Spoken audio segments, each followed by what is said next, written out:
Hey everyone, I'm Sarah with WTI. For me, finding the perfect card can sometimes be the hardest part of gift giving. So that's why this card has been exactly what I was hoping for the couple I'm giving it to. So the actual structure of the card is excellent. The paper is heavy and well made.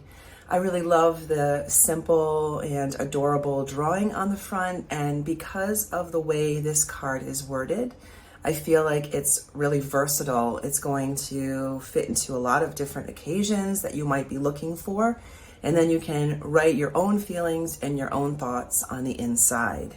I like the square design as well, which is a little bit different than the average card.